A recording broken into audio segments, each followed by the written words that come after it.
A Barossa Valley institution is about to rack up a decade of being a foodie favourite. The farmers' market has been enticing visitors and locals out of their beds early of a morning for 10 years now, and it's going stronger than ever.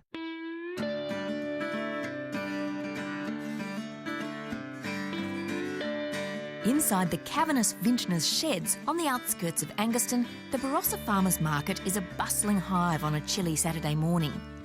It's a flag bearer for what's now a multiplying attraction around the state, the weekend produce market. But 10 years on, a few simple rules keep this place one of the market leaders. Chairman Greg Price explains that there are no ring-ins here. You have to be a producer to get your goodies through the door. And that's good for buyers as well as local sellers. If you know who you're buying it from, you know its provenance, and knowing that makes it better. They can also tell you how to eat it and cook it and what to do. So you're dealing with the people who are actually involved in the production.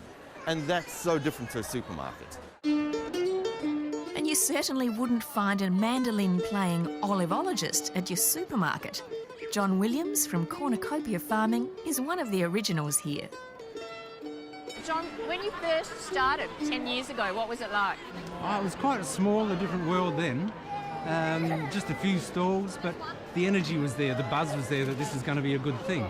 And I think from that very first experience of the market back 10 years ago, it's always had a very positive attitude.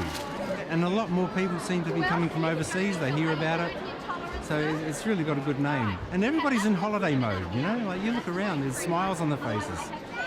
You can't lose.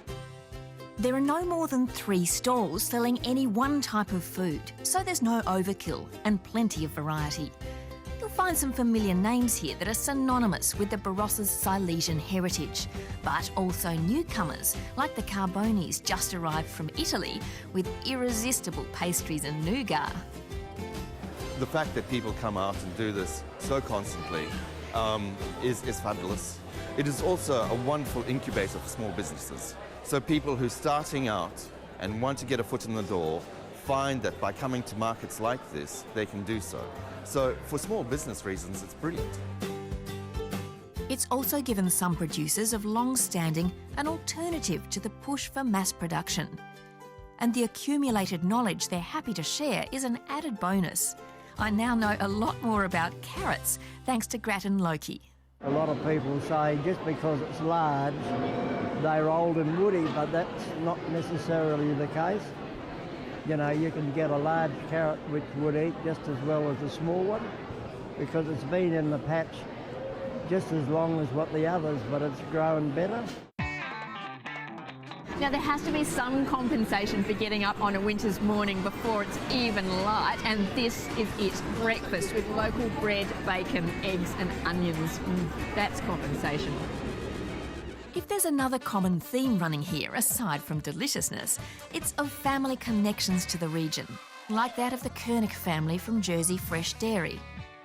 We've always been in Greenock, so we actually started out as butchers. If Dad had been a butcher, he would have been 5th generation, but he decided to get the milk instead of the meat.